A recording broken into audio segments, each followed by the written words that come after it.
Alrighty. The actual home stretch here. Yeah, we're ready for the green comedy hour. The green comedy hour. Well, half hour. We're gonna speed through this thing, right? So I actually think green isn't, we often joke by the time we get to green, we're like, these cards don't look so good. I think green's actually pretty good, but there's gonna be a few cards in there, if you haven't seen the full spoiler yet, that just made me laugh. Let's just say that the first time I saw them. All right, so we are going through greens, commons, uncommons, and rares, looking at them sorted by mana value within each of those categories. Here we go. Massive Might up for a single green for an instant. Target creature gets +2/+2 and gains trample until end of turn. That's a trick. That is a trick if I've ever seen one. This might just be like a little bit better than Giant Growth. Oh yeah, this is scary. Yeah, 1 mana +2/+2. We got a little bull strength action. Mm-hmm.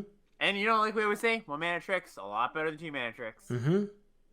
So So, hard to give let's see. trick too much of a grade, but yeah, it's good. So what are you giving it?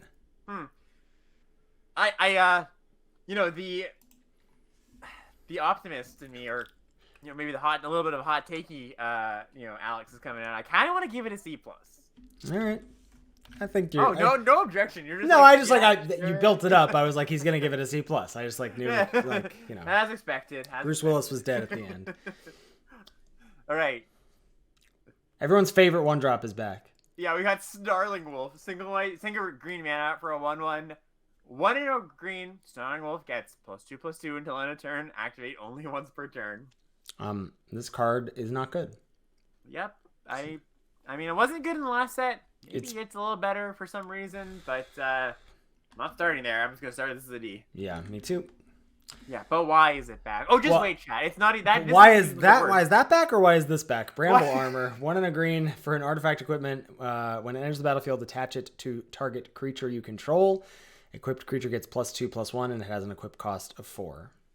So, at least Snarling Wolf, I can kind of cobble together an explanation. It's a creature. I'm okay, they just needed a 1-drop elf. I have no idea why Bramble Armor is back in this set. I'm just gonna give it a D-. Let's just call it an F. Let's call a spade a spade and call that an F. Call a spade a spade. Exactly. We'll just. Yeah, the designers did us a favor by not having to talk about this card for too long, and we'll move on from that. Yeah. Next up, we got Dawnheart Disciple. This is 1 and a green for a 2/2 human. Whenever another human enters the battlefield under your control, Dawnheart Disciple gets +1/+1 till end of turn. No, that's what I say to this card. Oh, really? Not into it? I'm not that into it. I'm gonna be honest. Okay. I mean, it's gonna attack for 3 a lot of the time. So let's compare this to a card in a different set, which we love to do. Yes. To the 2 mana 2/2 that was green in Eldraine, that was whenever you cast an adventure creature, it got +1/+1, and that card was Terabad. Oh, sure, but you never wanted to cast your adventure creatures on curve, and also I agree that card is Terabad, but I think that you're gonna be able to cast more cheap humans than cheap adventure cards. I guess I haven't seen. I'm sure there are going to be some decks where I just think this is just so it's replaceable. It's not like a stellar 2-drop. No, you're right. I think it's just a fine C. You want to go lower? No, I kind of do, but I'm fine with C. I don't need to argue about this card. It's just not good. Fair enough. I do love this next card though. Yeah, we got Mulch. Mulch is 1 back. Green for a sorcery. Reveal the top 4 cards of your library. Put all 9 cards revealed this way into your hand. The rest in the grave. Yeah, this is nice. This is some good graveyard fuel. Yeah, good graveyard fuel. Good. It really helps you hit your lands in your expensive decks. Mm-hmm. It's card advantage, even though you and I both know, Ethan, limited players hate lands, so they will see this as not card advantage. Oh my god, why would I want to draw lands? Yeah, I don't want lands. I don't want to cast my spells. I'm only putting 15 of them in my deck anyway. Yeah, exactly. This is a synergy C+ probably. Yeah, I think just a C. Maybe you're right. Maybe just some decks actively really want it, but this is just a good card for decks that want to hit their land drops in general, or decks that want to put cards in their grave. But in your green-white aggro deck, you don't want to play this. No, you don't, for sure. Yeah, it's just not what that deck's trying to do. You're just not trying to hit land 6 consistently or spend 2 mana to draw some lands. Mm-hmm. Next is Sporeback Wolf, 1 and a green for a 2/2. As long as it's your turn, Sporeback Wolf gets +0/+2. Okay, we've seen this kind of card before. It's it's a 2/4 on your turn, serviceable but not exciting 2-drop. Let's give it a C-. So you like the you like the other 2-drop better?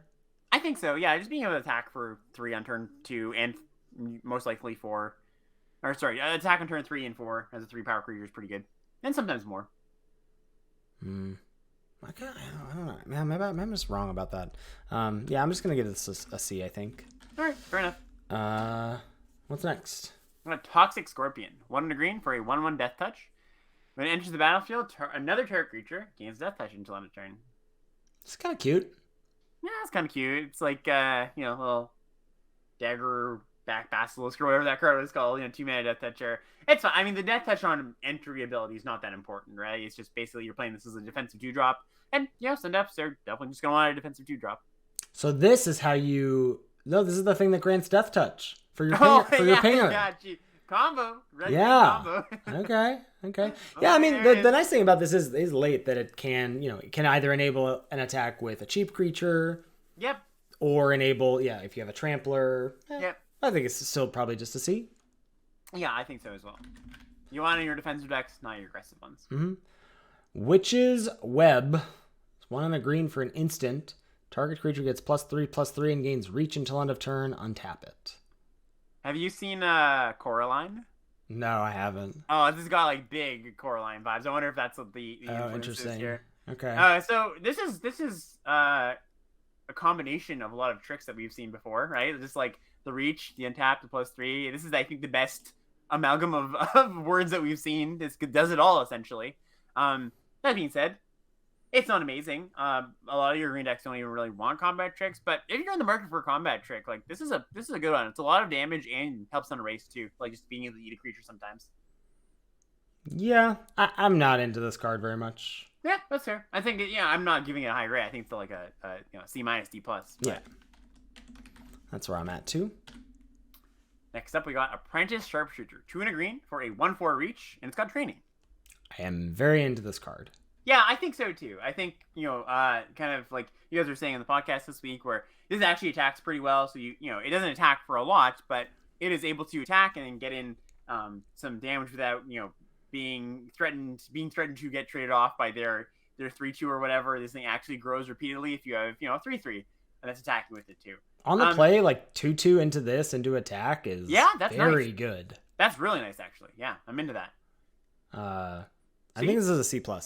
Okay, yeah, I'm willing to put some faith in this. I think I'm still gonna give it a C, but I could be wrong on that for sure.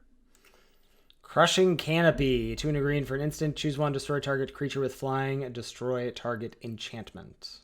Yep, sideboard card. I mean, there's formats where this has been main deckable, but I think, I don't want to speak for all future formats ever, but I think the times where we have to like scrape for, this is main deckable, have kind of gone out the window. We just have like better cards we can play main deck to get to our 23. I agree. Keep our eye out for it. Next up, we got Nature's Embrace. This is 2 and a green for an aura. Enchant a creature or a land. As long as the enchanted permanent is a creature, it's +2/+2. As long as the enchanted permanent is a land, it has tap, add 2 mana of any one color.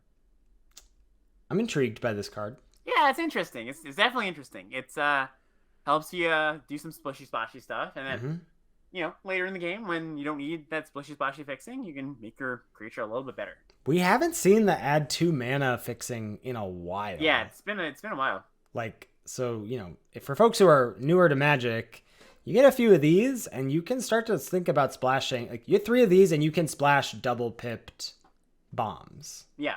You got that Toxrill or whatever. Yeah. Your green red deck or whatever. Yeah, exactly. I think this, and then the modality of it is nice. I think, it's modal, but I think you aren't playing this in a deck that isn't interested in splashing. Would you agree with that? Oh yeah, for sure. This is much more it's hard to even give a grade to this card. Yeah. It's much more like a tool than like you put this like how good is it in the average deck? I don't know. Bad awesome is the answer. Like so it's really not fruitless to give it a grade, but I think it won't tell the full story essentially. So I would just give it like a cop out C, because sometimes it's gonna be exactly what you want. Sometimes it's just you would not even consider playing it. Mm-hmm. Yep, that's fair. All right, what's next? Next is Sheltering Boughs, 2 and a green for an aura. When ETBs draw a card, enchant a creature gets +1/+3. But why? But yeah, exactly. Why? That's You not just terrible. splash this in your blue-white deck. Yeah, exactly. It's not the worst aura in the world. Like, it cantrips, makes the creature, like, that's a pretty meaningful pump. And, like, I mean, cantripping... I guess the joke is in green-black. This is +3/+3. Oh, is that the joke here? Okay. Okay, I understand now. I'm Yeah, still. I imagine this isn't very good, I'm but still just I'm not repulsed by it, you know? I'm Like, fairly. I'm gonna give it a D. Yeah, D. That you are repulsed by it. All right, next up we've got Spore Crawler. This is 2 and a green for a 3/2. When it dies, you draw a card. There we go. Yeah, this is That's nice. that's a card. So do you remember from the last Innistrad there was like The byway courier? investigate, yeah. Investigate. Yeah, that card was great, and this card is better. You don't have to pay the 2 mana for it. Yeah, I think this is like a. It's at least a B-. I would give this a B-. Yeah, Yeah. I'm into this card a lot. Yep. You don't get the instant draw like you do with like Organ Hoarder or something, and obviously, Organ Hoarder is an exceptional card. But this is a really good card too. Mm-hmm. Next is Wolf Strike, 2 and a green for an instant. Target creature you control gets plus. Oh yeah, works great with training. The 3/2 that you want to die works great with training because it's gonna trigger the trainers. Yeah. Okay, so Wolf Strike is 2 and a green for an instant. Target creature you control gets +2/+0 until end of turn if it's night. Then it deals damage equal to its power to target creature you don't control. Yep. I am slightly cooler on this kind of an effect. I think most people are. I remember I didn't like spoils all that much in AFR. But it's your bite spell. Definitely better than a fight spell. And it might end up being just a little bit better in a set than my inclinations are leading me to believe. I don't love this. Yeah. I don't. Yeah. Maybe. I think not naturally adding power on even your bite spells, unless they're like really cheap, does actually hurt. Like 3 mana doesn't always add power. Bite spell doesn't always do what you want. And not saying your 3 mana removal spell always has to do what you want, but it's awkward enough for. I guess the distinction I would make is I think people were willing to first, second pick this card, and I wasn't so much there. I'd wanted to get it later in the pack. Yeah, I think I'd give this a C. Yeah. Oh, I get. Yeah, worth noting. I guess the comparison is Clear Shot, much worse than Clear Shot. Like Clear Shot being able to be a 2-for-1 in combat, yeah, and giving a natural power boost all the time makes it a much different card. So yeah, I would give it a C. Yeah. What's next here? We got Weaver of Blossoms, 2 and a green for a 2/3. It's a human werewolf. Taps to add 1 mana of any color. It's the day bound side. The night bound side, it's a 3/4. Taps to add 2 mana of any color. Wow, 2 things that can do that. Yeah. It's pretty impressive. Yeah. This seems to be a thing that green can do well. And it's cool because I think green has, or like the werewolf stuff has a few more mana sinks to put its mana into, and like instant speed stuff than it did last set. So like the actual mana production, matters. Especially if you're like, okay, go to nighttime. I have like a lot of mana at this time. Even if it flips back, maybe I can use it at instant speed. I like this. I think I'm gonna give this a C+. Yeah, I'm a fan of this card. I think it's C+ as well. Next up is Rural Recruit, 3 and a green for a 1/1 with training, and it's a human peasant. And when it enters the battlefield, you make a 3/1 green boar creature token. Am I wrong to kind of like this card? Like, I think you are. Okay, yeah, fair. So like it attacks as a 2/2 and a 3/1. That's not very good. That's not very good on it's turn probably 5. Just a bit dorky. Yeah. Probably just a bit dorky. Yeah. What do you want to come down on for this one? D+. Yeah. I'm gonna give it a bit kinder do. I think it's like C-. Sure. All right. Next up, Hook Hand Mariner. This is 3 and a green for a 4/4 common werewolf. And the backside, it's a 6/4 that can't be blocked by creatures power 2 or less. Whatever. Yeah, 4 mana 4/4. The run of the mill these days, fine, but nothing exciting. And the backside's kind of a threatening thing. They have to put real stuff in front of it, but C. Yeah, I give it a C. Next up is Moldgraph Millipede. It's 4 and a green for a 2/2. When it enters the battlefield, mill 3 cards, then put a +1/+1 counter on the Millipede for each creature card in your graveyard. So what are you happy with this being?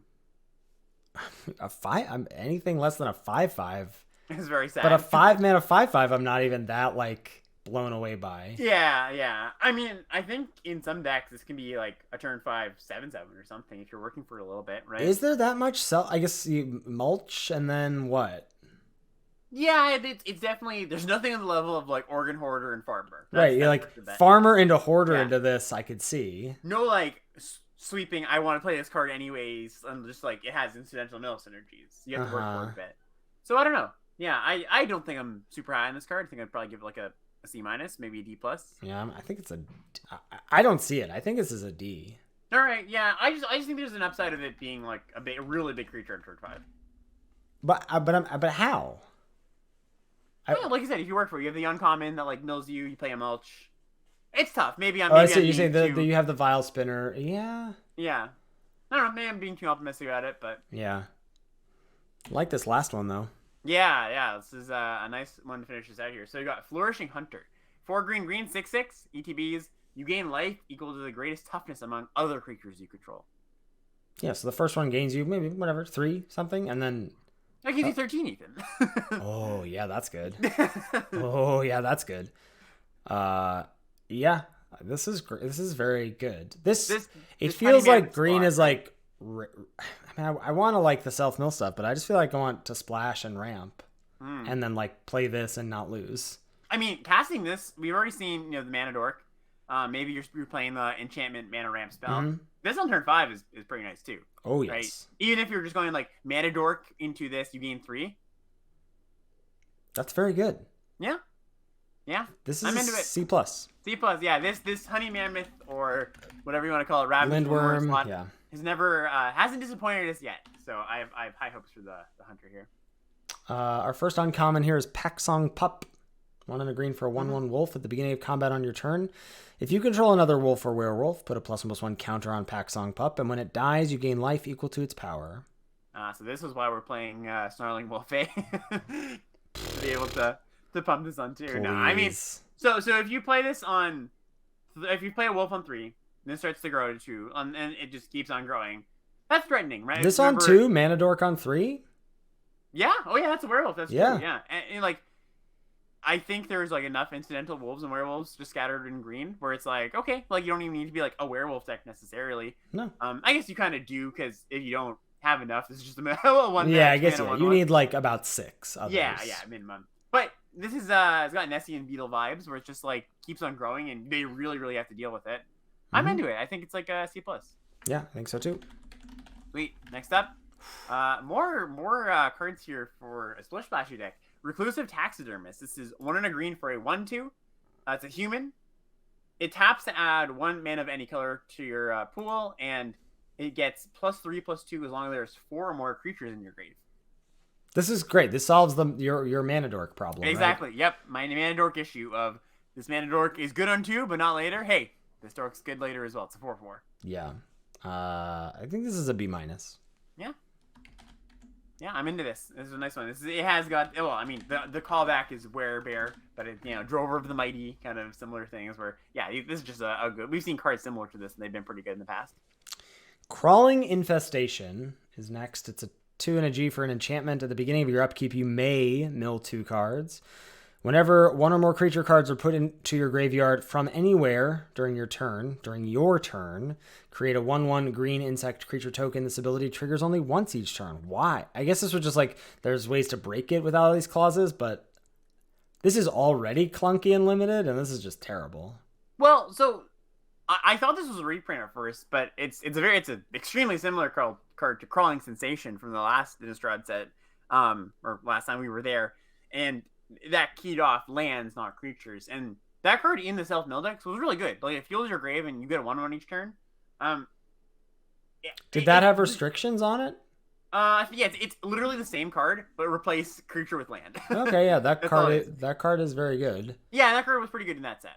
So I don't want to write it off now. I mean, it's a finicky card where it's like things have to line up, and you actually want like maybe all the effort isn't worth self-milling yourself, and then this won't be a good card. Like, we just realize, it's not really much of a reason that the payoffs aren't that good, and then you just don't want to be in this space, really. But if that exists, like, this gets your cards into the graveyard and gets you, chump blockers or things to attack with. All right, I'll trust that this is here for a reason, and the self-mill deck can work. Okay, You want to give it, build around C+? Yeah, I'm down with that. Oh, I like it. Okay. Next up, Retrieve. 2 and a green, sorcery. Return up to 1 target creature card and up to 1 target non-creature permanent from your grave to your hand. Then you exile Retrieve. I will cast this a lot more than you. Yes, I think that is a fair bet to make, Ethan. And will you be happy about it? I don't know. Get back a land and a creature. Land, a creature, maybe the odd artifact running around, Well, there is a cantripping artifact. That's true. But it's not very good. True. Not that exciting. Yeah, I mean, I'm going to give this, D plus probably. Yeah, it's a very clunky card. You shouldn't put this in your average deck. Only put it in your deck if you have, like, a bomb to get back or, like, maybe a lot of cheap removal or something. Oh, no. Cheap removal doesn't work. You got to have a bomb. Yeah. There isn't anything... Yeah, there's no, like, enchantment that sacks. I guess the black artifact... Ooh! The black artifact that gets back the 2 creatures? Yeah, that's kind of cute, yeah. You can, that's pretty good. Get back even more stuff. Okay. You found a use case. Black-green recursion. Next up is Spiked Ripsaw. 2 and a green for an equipment. It has an equip cost of 3. Equipped creature gets +3/+3, and whenever equipped creature attacks, you may sacrifice a forest. If you do, there you go. There's my land to get back. You may sacrifice a forest. If you do, that creature gains trample until end of turn. It's big. Like, it's +big, and trample. But 3 and 3. 3 and 3 is so... That's just so much. Like, what's it called? Mask of Grizzlebrand was so awkward. And that gave a lot more. For 3 mana to cast, 3 to equip. I want to like this card, and it is kind of a beating if it sticks. But I think I'm pretty out on it. I'm gonna start low on it. I'm just gonna give it like a D. Yeah, I say no. I'm gonna give it a D as well. Yeah, it's a guitar that like reads pretty well, but I imagine is just gonna play out worse than it looks. Yep. Next up, Oak Shade Stalker, 2 and a green for a 3/3, so 3 mana 3/3. You may cast this spell as though it had flash, if you pay 2 more to cast it. So you're not going to do that very often. Your 5 mana 3/3 flash. Maybe you have some good reasons to leave mana up. But the backside is Innate Bound, 6/3, which might be not super intuitive, but you can also cast this for 2 less if you if right. It's nighttime. The joke is that it's already night. Right. And so you flash it in as a 6/3. In your hand, it's still the 3 mana card, right? And it's gonna come in as this. As a 5 mana 6/3, yeah. Yeah. Which is also not. It's also not good. Like, if it could really ambush something, like, again, why can't this be a 6/5? It was 6/4 even, Flash in and eat something, but no. Yeah, this card is. Yeah. I mean, it's 3 mana 3/3 with a little bit of upside, so I'd take a C. Yeah, sure. Not really into it. Nope. All right. Next up is Cartographer's Survey. This is 3 and a green for a sorcery. Look at the top 7 cards of your library. Put up to 2 land cards from among them onto the battlefield tapped. Put the rest on the bottom of your library in a random order.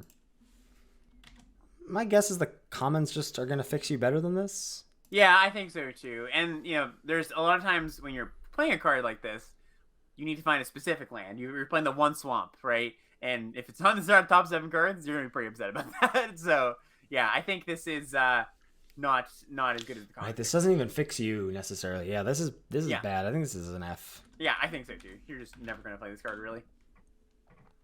Moving on, we've got Laid to Rest. 3 and a green for an enchantment. Whenever a human you control dies, draw a card. Whenever a creature you control with a +1/+1 counter on it dies, you gain 2 life. It's a do-nothing enchantment. Well, I kind of like this. It's like, so I think the green-white decks in Midnight Hunt could kind of play, they were mainly aggro, but there were some more, like, mid-rangey builds where you're, like, leaning into, like, sitting back a little bit, playing some bigger threats. And I can see this being good in, like, a green-white deck where you're kind of in that similar space, where you're not super beat down, you play SN4, you're kind of aggressive, you're kind of mid-rangey, you're attacking, and yeah, it's just a pretty big pain. Like humans, if all your creatures are humans, or most of them, one of them dying, you draw a card. Like, that's a pretty big game, and then you'll gain life too. I'm kind of into this card, actually. So what do you give it? So it's just a green-white card. It's a build-around card, yeah. It's definitely like a green-white synergy card or whatever you want to call it. But I think it's going to be like a B- in that deck. Build around B-, he says. Yeah. All right. I'll go build around C+. All right. I'm into it. Yeah, I think you're just going to incidentally end up with enough humans that this card's going to be good too. So I don't think you need to work that hard. Next up, we got Sawblade Slinger. 3 and a green for a 4/3 human archer. When it enters the battlefield, choose up to 1. Destroy target artifact an opponent controls. Or Sawblade Slinger fights target zombie an opponent controls. So weird. So Besto and Bob loves this. Yeah, we haven't gotten to the artifacts just yet, but there's not too many and not too many impactful ones. So essentially, it's like a 4-mana 4/3 that sometimes kills a zombie, which is fine. I mean, I think you could do worse. Or blows up a blood token. Yeah. I think it's pretty medium, though. I think it's like a C-. Yeah. All right. Dormant Grove, another kind of weird one. We got 3 and a green for enchantment. At the beginning of combat on your turn, you put a +1/+1 counter on target creature you control. Then, if that creature has 6 toughness or greater, you transform it. It transforms into a 3/6 vigilance, and all your other creatures have vigilance. I like this card. Yeah, I think so. I think I do too. So, like, if this just said, forget about the backside. This just said, put a counter on something on each of your combat. You get one, turn it comes down. You get one every other turn. So, like, it's kind of a sit back card that, you know, you can start to get in for attacks with your smaller creatures after a little bit of time. That's an okay card, I think. The fact that you can, you can build it up on 1, or you can go like, okay, here's my big creature, I just make it a 6, and then transform it, if that's something you deem something you'd want. That's kind of nice, because the backside, I think the backside is, it reads a lot, like, dorkier and plainer than it actually is, because once you've grown your creatures, Vigilance is actually kind of a big game in a lot of times, in a lot of game states, right? Like, even just this, 3/6 Vigilance, I mean, it's not the most amazing creature in the world, but they're going to have to double block it, which is, you making them double block is always a recipe for them getting blown out, and I don't know. I'm kind of into this card. It's slow for sure. It's a slow engine, but I think it's a serviceable card. Again, like curve of 2/2, 1/4 reach training. You get an attack in, and then turn 5 you play this, make it a 3/6, flip it. Like, it's not hard to envision that as a curve for this. So yeah, I kind of like it. And I would like to give it a C+. Yeah, I wrote an article actually for Channel Fireball, last night about kind of, I think there's a lot of weird cards in this set. And here's the last probably spiel I'll give, but there's a lot of weird cards like this, like the human enchantment we just saw. A lot of things are like, I'm not really sure. And often what happens in most limited formats is most people stay away from those weird cards early on. Right? Because they're like, I'm just going to take this fine removal spell, or I'm just going to take this great creature, right? I think a big edge you can get is figuring out which of these weird cards is actually good. A lot of these cards that just like don't have analogs to other cards we've seen before. This card might just be really good. And if you're in the mode, you're stuck in the, I don't think I really want this, you're going to miss out on a week or two, right? Maybe you tune in and like, so you pick up from somebody, hey, this card's actually good. But I think this is one of the places where, after the initial set reviews come out, there's a big wave of, actually, these cards are pretty good and we didn't think so. And my advice generally is just keep an eye on these weird cards, because half the time they're not good, like Heirloom Mirror. Half the time they're pretty good in the right home, like Ominous Roost. So, we're kind of giving hedging grades, I think, a lot of the time on these, but I do think they're pretty good. They're at very least, earmark them because they're worth coming back to. But I must get a grade from you, Alex. Yes. Great card, C+. Fine card, C+. Yeah. Next up is Cloaked Cadet. This is 4 and a green for a 2/4 with training. Whenever one or more +1/+1 counters are put on one or more humans you control, draw a card. This ability triggers only once each turn. So it's pretty dorky for 5 mana. Like, it's pretty small, yeah. 4/5 or 2/4. It has to attack to get a counter on itself. I mean, you can get draw a card turn it comes down, I suppose. I don't know. I think it's a C. This is kind of got the that vampire bouncer vibes, but I think just worse. Right, where we're kind of iffy on that card. I think this one's probably just a little bit worse. Someone's asking in chat, and so I think it's worth answering. What's the difference between training and mentor?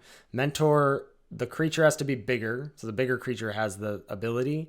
But the big difference here is you can attack with 3 creatures with training and 1 creature that is larger than all of them, and that will trigger all of the 3 training creatures, whereas if a mentor creature attacks with 3 smaller creatures, it still is only mentoring 1 creature.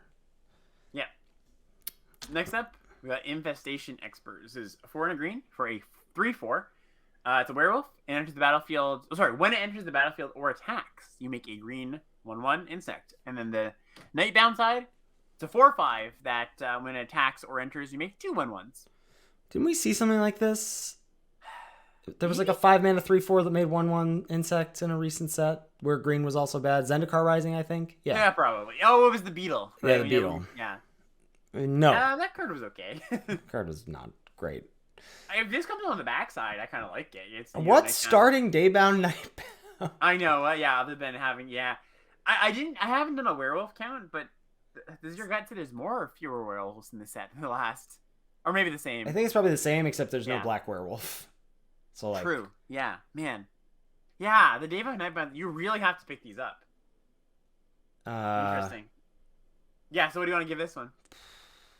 I feel like another C is another 5-drop that I just it's I'll play it or not play it or whatever, you know. I don't know. I think I'm gonna. Yeah, I agree. It's not exceptional for a 5-drop, but yeah, I think C is just fine. Coming on the backside is kind of nice. Like just getting 2 1/1s. 4 5. Yeah, that's the other thing is like there's maybe there's one other card. There's no cards that start the Daybound Nightbound cycle other than the werewolves. Yeah, just the werewolves. That makes them also a lot worse. That's tough. We've got Wolfkin Outcast here. It's 5 and a green for a 5/4. It costs 2 less to cast if you control a wolf or werewolf. That's Daybound. Nightbound, it comes in as a 6/5. When it or another wolf or werewolf you control dies, draw a card. That's kind of sick. Like, you make this a 4-mana 5/4, and then the backside's kind of nice. But, I mean, we're really just evaluating it as a 4-mana 5/4 sometimes, which I guess is still not even that good.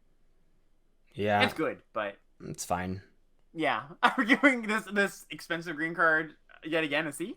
I think so. I think it might be even worse than that. Like, yeah. I don't know. They're just maybe like we just need to adjust our baselines of like what makes a fine expensive creature in this set. But I think You mean in terms of you want to bump up the grades? No, I'm just saying like maybe these are gonna play out a little bit better than they look essentially. Like we're like fine with a bit more expensive thing up the curve. But I'm just kind of like thinking for the future. Like I don't want to write this off as like it's just a dummy when it might just be good. Yeah, it's fair. I think if I have to choose between the last 3 cards, we just gave a C. So let's just review real quick. We've got this the Outcast, we've got the Expert, and then we've got the Cadet. I think I like the Cadet the best. I think I'm on Outcast. You're on Outcast? Okay. Yeah, I think Outcast. Just like 5/4 is just massive on turn 4. But you have to have. What is your other werewolf? It has to be the Mana Dork, I guess. No, you can have any wolf. There's like those like common wolves. Do drop wolves or whatever. The 1-mana 1/1? No, they don't have to be Daybound Nightbound. There's just like there's like a 2-mana green one. There's a 2-mana red one. The 3/2 is the 3/2 a wolf? It like there's the one that like. Oh, the Spore back. Wait, no. What 3/2? What 3/2? It's the 2/2 turns into a 3/2. Oh yeah. Okay. No, all right. Anyways, yeah, we'll see. All right, last one. Here we go. Bramble Worm. This is a 6 and a green for a 6/7. Reach Trample. ETB, gain 5. You pay 3, exile it from your grave, you gain 5. Yes. Oh yeah, I like this one too. Yeah, I'm a 7-mana 7/6 Reach Trample, gain 5. This is a B, I think. That's thick. Yeah. I'm into that. I think I'll join you at B there. Yeah.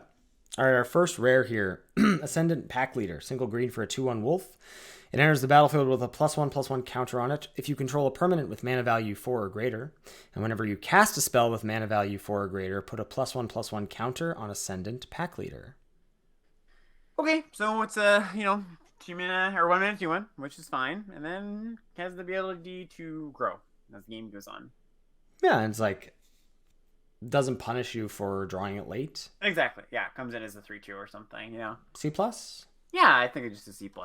Perfectly fine. All right, next up, I think our last instance of cleave. We got Dig Up. There's not that much. It's not that much cleave. Yeah, it's just very small. They knew people would be up in arms about it. Dig Up, single green mana, sorcery. The cleave cost is 1 black green. Search your library for a basic land card. Reveal it, put it into your hand, then shuffle. I didn't read what the brackets were, but I'll just read out the modes. Essentially, if you pay green you get a basic land, search it, put it into your hand. Or if you kick it for 1 black green, you get any card from your deck and put it into your hand. I mean, if you're interested in fixing, this is a good split card in black-green decks. Yeah, I think this is actually... So, the opportunity cost of having like a demonic tutor, 4-mana demonic tutor is not so great, right? You don't usually play that card. But I would even play it in a deck without needing to fix, right? Just like as a kind of like your land slot. Sure, as you cut a land, play this in black-green. Yeah, exactly. I think that's totally... Yeah, I think that's right. So yeah, it's like a land that has a bit of value late game, essentially. Yeah, so I think that's a C+. It's a C+, yeah. I think it's a C+. All right, next up, Cemetery Prowler. 1 green for 3/4 Vigilance. Whenever Cemetery Prowler enters the battlefield or attacks, exile a card from a graveyard. Spells you cast cost 1 less to cast for each card type they share with cards exiled with Cemetery Prowler. I think it's also worth noting on Dig Up is that in any green deck that has either the ability to double splash, either the werewolf or that, like I think then it's just free-ish real estate to be like, so I replace the land with this, and then sometimes I'm gonna actually be able to play this double black cost to tutor something. Yeah, totally. Sorry. So let me just recap the Cemetery Prowler. Yeah. Here. It's a 3-mana 3/4 Vigilance that when it attacks or blocks, you exile. It's part of that cycle. Exile something from the grave, and the trick on this one is the things you exile from the grave, they get cheaper. They cost 1 less. So you exile a creature and all your creatures cost 1 less? Exactly. And notably, actually, this one is repeated where the other ones I don't think were. This is enters the battlefield or attacks. Wow. So you go to 3/4 Vigilance, which is just like, a good stat line for 3. And then, makes your things cheaper. I guess the thing is, on curve, you most likely won't exile anything. But, you can people trade off 2-drops. Yeah, trade off 2 drops. I think this is a B+. That's a little high. I think I'm just giving it a B. Okay. But, it's good. You always say, I think that's high. I'll give it just a slight bump down. Yeah. Hamlet. I have some solidarity, but yeah, it's a little lower. Next up, we got Hamlet Vanguard. It's 2 and a green for a 1/1 with Ward 2. And when it enters the battlefield, or it does enter the battlefield with 2 +1/+1 counters on it for each other non-token human you control. Okay, so sort of a synergy card, but if you play a 2-drop human, it's a 3/3 ward for 3, which is good, goodish. It's fun. And then if you can ever have 2, you see maybe you go like, play 2-drop, play 3-drop. They're both humans. Play on turn 4. There's a 5-mana, 3-mana 5/5 ward for ward 2. It's really good. So yeah, that's good. And I mean, man, sometimes in the late game it's just gonna be massive. Now in the late game it's gonna be like be able to chump. It doesn't have trample or anything, but yeah, just like a nice modal card. I think it's like a solid C+, B-. Yeah, I mean you gotta do it's a green, white, gold card probably. Yeah, probably. Maybe not. Yeah, I think B- sounds good. Sweet. Howling Moon. It's 2 and a green for an enchantment. At the beginning of combat on your turn, target wolf or werewolf you control gets +2/+2 until end of turn. Whenever an opponent casts their second spell each turn, create a 2/2 green wolf creature token. Yeah, so punishes them for turning it back today, essentially. Only works on your turn, right? You only get the pump on your turn. Well, that's fine. I think this is ultimately not that good, though. Yeah. Like, it prevents them from double spelling, but, like, it just punishes them. It doesn't actually prevent them. If they really need to double spell, they probably just still will, right? I think this card is a little better than garbage. Yeah, I think so, too. I don't think it's a D. I think it's like a build, like, I know you don't like me saying build around C, but it's like, this is going to be a C in your deck when it's good. Or when you can play it. When we get to the requisite number of wolves.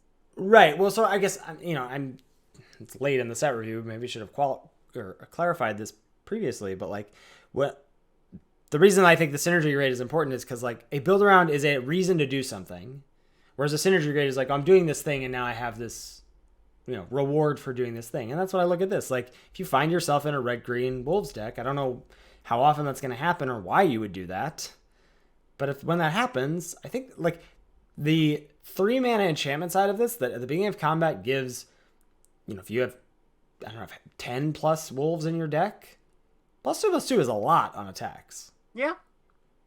Cramping their style to double spell is also not nothing. What do you want to give it? Whatever, a D. Like I don't like this card, but I don't like.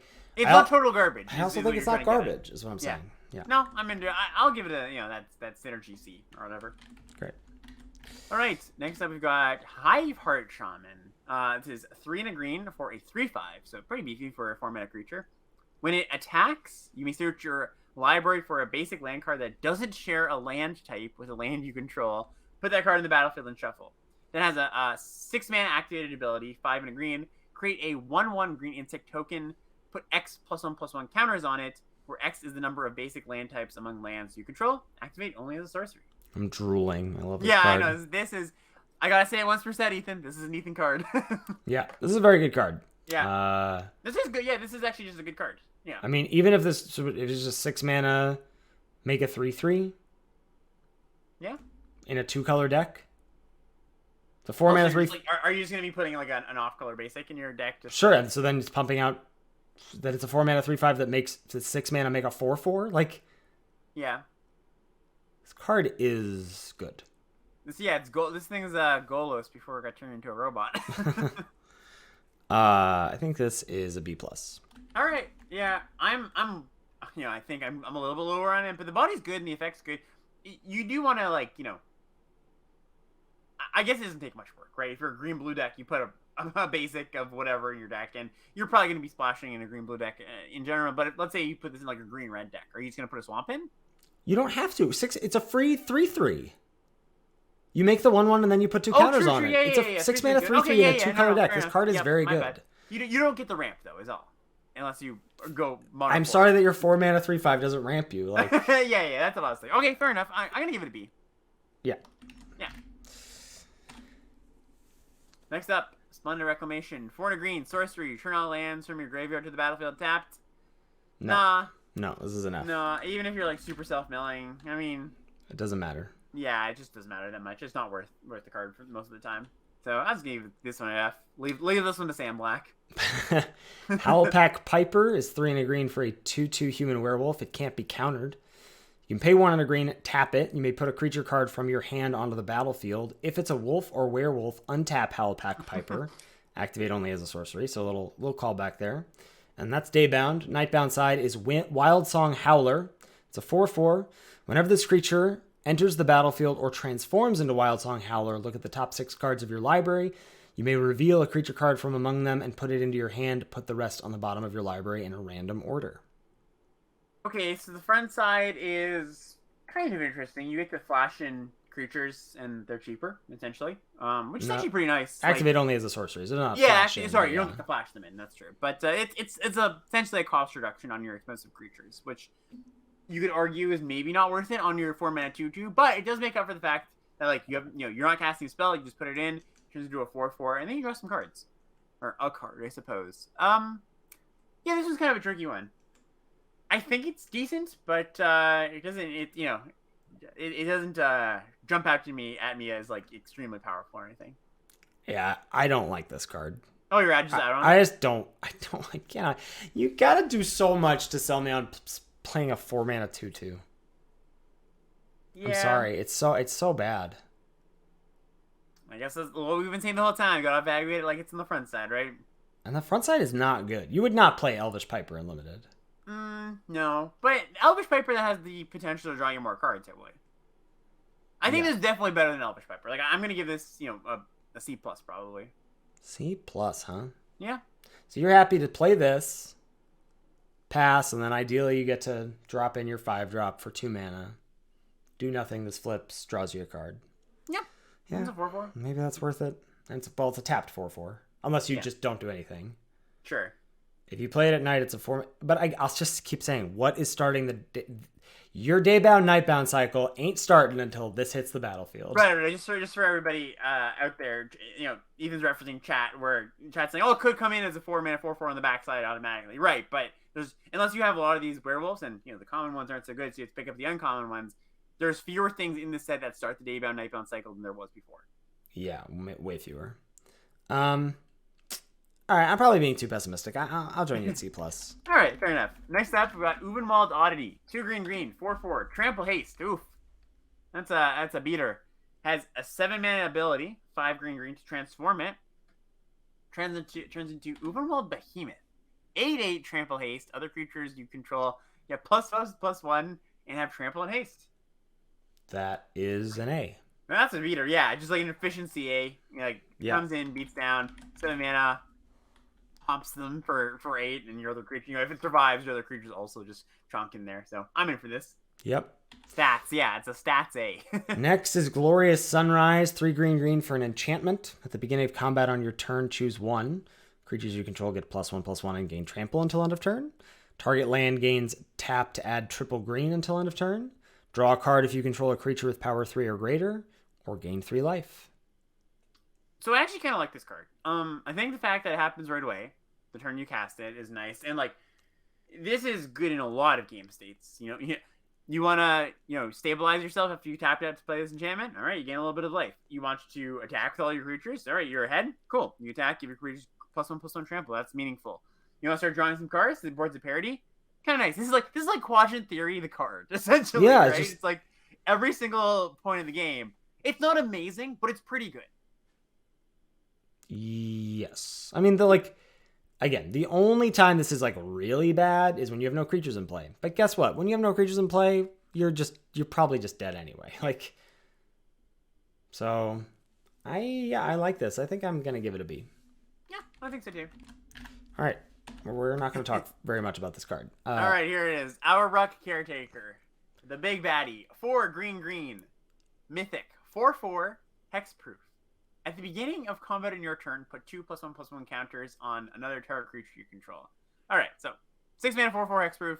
Grows your things. Pretty darn good. The backside, it's a hexproof 6/6. Other permanents you control have hexproof, and at the beginning of combat in your turn, put 2 +1/+1 counters on each creature you control. How are you going to start the day-bound, night-bound cycle? I guess you're going to put this card. I guess I'm playing this card. I give this an A+. And this card's very, very good. Yeah. I think, I was kind of teasing chat before when I was saying this card's not super, super busted, but this card is really good. I think some comparisons were being made to Pack Rat and Jitte, and I don't think this card is quite Pack Rat or Jitte level. It's still really, really busted, and your win percentage goes up astronomically when you cast the card. So yeah, I think we're just gonna do this one an A+ and be on our way. Last green card is Cultivator Colossus, 4 triple green for a star trample. Its power and toughness are each equal to the number of lands you control. And when it enters the battlefield, you may put a land card from your hand onto the battlefield tapped. If you do, draw a card and repeat this process. That's pretty cool. I mean, it only so you gotta have some lands in hand, or keep hitting lands, I suppose. It's going to be 7/7 trample, which is just nice, and draws you a card. Very, very, very least. So you're going to hit a spell, eventually, right? Right. Or else... This is eventually going to draw you a spell. Yeah, which is pretty cool, actually. A nice little... I like this. You draw that. You take this card, and then you have a reason to take those little ramp 3 drops in green. Yeah. Yeah, it's nice. I think this is very powerful. I'm going to probably go B+ for the 7-drop tax here. I agree. It's a 7-drop. It doesn't it's a big creature and gives you value, but it's not like a, oh my god, I immediately lose the game when my opponent casts it. So, yep. I like it. You need a break? You want to power through the few colorless cards here? Let's do it. All right, sweet. First up, we've got Ceremonial Knife. Single mana for an artifact equipment. Equip cost of 2. Whenever equipped creature gets +1/+0 and has, whenever this creature deals combat damage, create a blood token. Not so into this. Nope. I think the stats you gain there are a little too menial. Two equip costs, not so into that either. I just feel like there's a billion ways to make blood tokens. Well, I don't need to play this, right? I don't think you need to do this, essentially.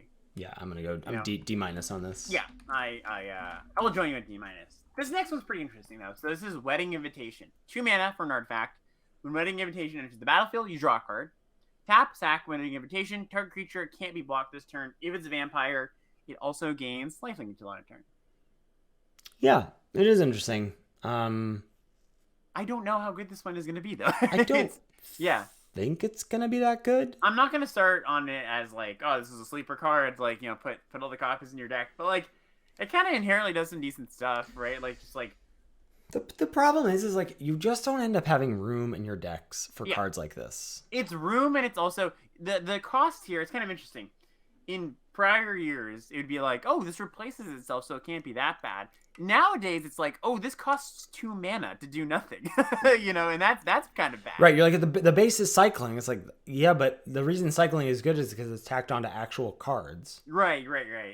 And yeah, you can argue that, like, when this card is very good, it is very good because it drains them for 4 or whatever, and then draws you a card, and then when it's bad, you just cycle. But again, cycling is a cost. It's not just, like, free. Right. So I can see this card, like, being way more annoying than your average just, like, crappy little artifact. But I'm not going to start it high. I think I'm going to start it at like a D+, and then there's a world where it's like, oh, this is actually like a lot more annoying, and there's small applications that we didn't quite anticipate. Yeah, I'm going to go. One of those weird cards to keep an eye on, essentially. I mean, is it though? Like, sorry, I was just thinking like, wow, he's talking a lot about this card, but you like, is it really something you're like, how high of a card could this ever be? How important of a card to a deck? At its best, it's 2 mana to deal your opponent like 4. You gain 4 and draw a card. That's like a lot of stuff. Yeah, that is at its best. Not saying that's gonna happen all the time. That's definitely like its ceiling, but oh. Yeah. All right. Next is Blood Servitor. It's 3 mana for a 2/2 construct. When it ETBs, make a blood token for free. Yeah, I mean, it does the thing. It makes a blood token. Colorless 3 mana 2/2 that makes a blood token? Yeah, I do just wonder if it's just like, yeah. I mean, maybe this is like cool for the decks that kind of like want this effect but don't necessarily get it in their colors. Mm-hmm. Like, you're like blue-green or something, and you kind of like would like a little looting tool or something like that, get some stuff in the graveyard. Yeah, I think this can have some applications.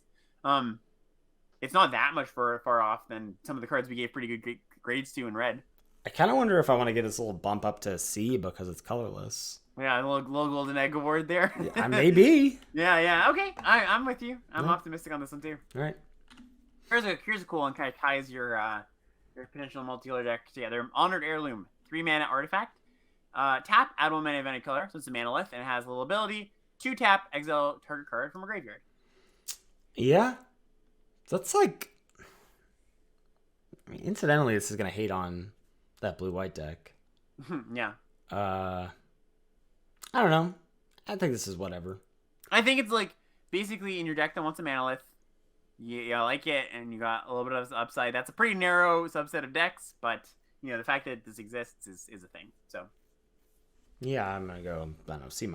Yeah, it's like a D, and then some decks like you'll know the deck you want it when you have it. It's not like I'm gonna play these in 20% of my decks even. Mm-hmm. First uncommon is Lantern of the Lost, 1 mana. For an artifact, when Lantern of the Lost enters the battlefield, exile target card from a graveyard and 1 tap. Exile it to exile all cards from all graveyards and draw a card. So Relic of Progenitus here. Oh, is it actually just that? It's Relic doesn't have the ETB. It has a tap ability, but so it's Soul Guide Lantern, right? Soul Guide Lantern, sure, yeah. But that didn't cantrip, did it? I don't remember anymore. I think it did though. Too many iterations of these. Yeah, too many iterations of these. Yeah. I mean, this is a constructed / cyborg card. I mean, you could play it. That's actually not the worst play. But you're not gonna be clamoring to first pick these or even like mid pack to pick them. You could play it. No, thank you. All right. Oh, this one is actually kind of an interesting one. This next one, Boarded Window. So this is a 3 mana artifact. Creatures attacking you get -1, -0. At the beginning of each end step, if you were dealt 4 damage or more this turn, exile Boarded Window. So this effect, the -1, -0, is a lot better than it looks. Like we've seen it on Nightveil, not Spectre, Haunter of Nightveil. We've seen it on Dampening Pulse. We've seen it on that the Archon from RNA. I might guess you wrote about this in your article. I did, yes. Yeah, I know those names, not off the top of my head because I have an encyclopedia in my head, just because I looked them up last night. So this card, I think the baseline is probably a little bit better than it looks for somebody who hasn't seen these kind of cards before. And it's 3 mana, and those are usually kind of expensive, right? Waker of Waves is another pretty recent example. Now, it not doing it to your blocking creatures definitely has a downside, but it's a minor one because this is mostly a defensive card. It's to buy you time, and dealing 4 damage to you. Like I think a lot of people are going to probably be put off by that. It's like, oh man, this could just be a blank, and that's true. But I think if you play this in the mid game, you've already got a board. the fact that you give your opponents -1 makes it less likely that they're going to be able to deal the 4. And then you've just got the effect for pretty cheap. Now, all this is like, a lot of like conjecture here. I just want to point this out as, again, one of those weird cards that I think is worth keeping an eye on, and probably is a little bit better than you might think just looking at this as, it's kind of just a cool flavor card, Yeah, where do you put it? I'm going to start off at a C+. I think this card's going to be pretty good. My reservation about this card is if the threats in this format are more about going tall than going wide, right? Mm-hmm. If you're going wide, especially like training, like that's pretty good. They're going tall, not so good, right? Mm-hmm. Giving their Lord Creature -1, not as good. But yeah, I'm gonna start optimistic C+. You don't. Someone's saying in chat that you need to affect the board on turn 2 to play this, but you don't really. Oh, you don't play this on turn 3 though. You can. You don't need to play this on 3. No, you don't need to play it on 3, but you can't like.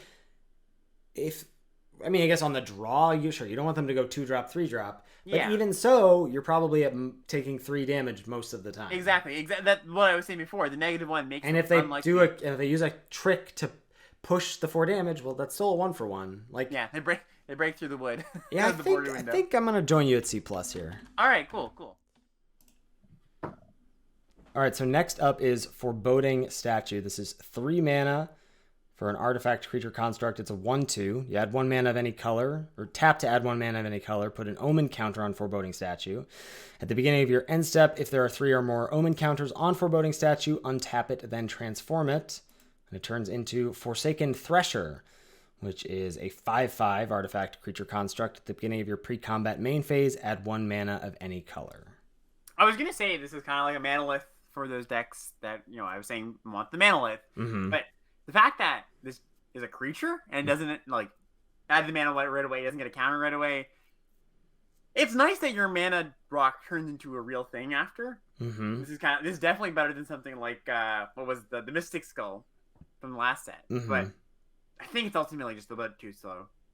Yeah, I think I agree with that. Like, it's not like Skittering Surveyor where it just like gets the land or whatever. Yeah, I think I'm just on C- here. Yeah, sounds good. All right, next up we have got our first rare, Investigator's Journal. 2 mana for an artifact. It's a clue. That's kind of cute. Investigator's Journal enters the battlefield with a number of suspect counters on it equal to the greatest number of creatures a player controls. 2 tap, remove a suspect counter from an Investigator's Journal. You draw a card.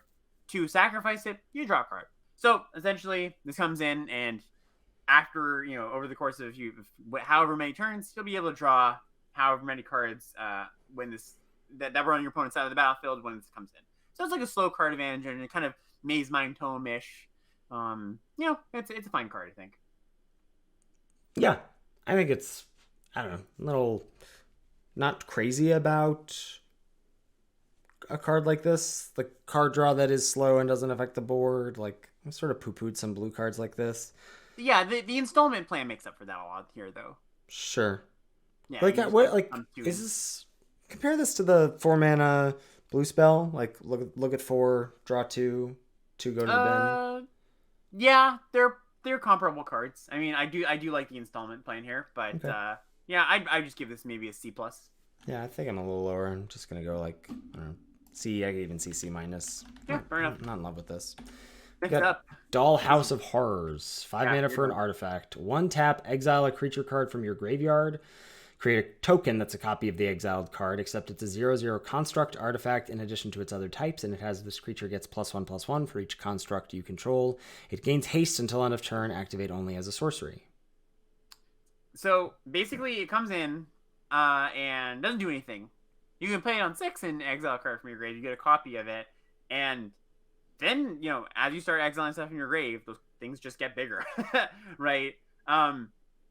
This is powerful. This is, if the game is going a little bit long and you have stabilized, you stalled the board, this will take over the game very quickly. Yeah. Right. It's pretty good self-mill payoff. It kind of gives me Helm of the Host kind of vibes, where it's like, okay, you're in big trouble, opponent, if you can't kill me now or don't have. It's the Mardu enchantment from Ikoria. Oh yeah, I mean this is a lot different because these come back big, not small. Well, eventually, they get big. The first one's a 1/1, the second one's a 2/2 if they're not dying. Oh, sorry, I thought this was in addition to. I thought they got +1/+1 in addition to their original. Okay. No, yeah, the first one's a 1/1, the second one's a 2/2, and this is if they don't die. I don't Right, know. right. Yeah, except it's 0/0. Okay, I'm definitely lower on this then.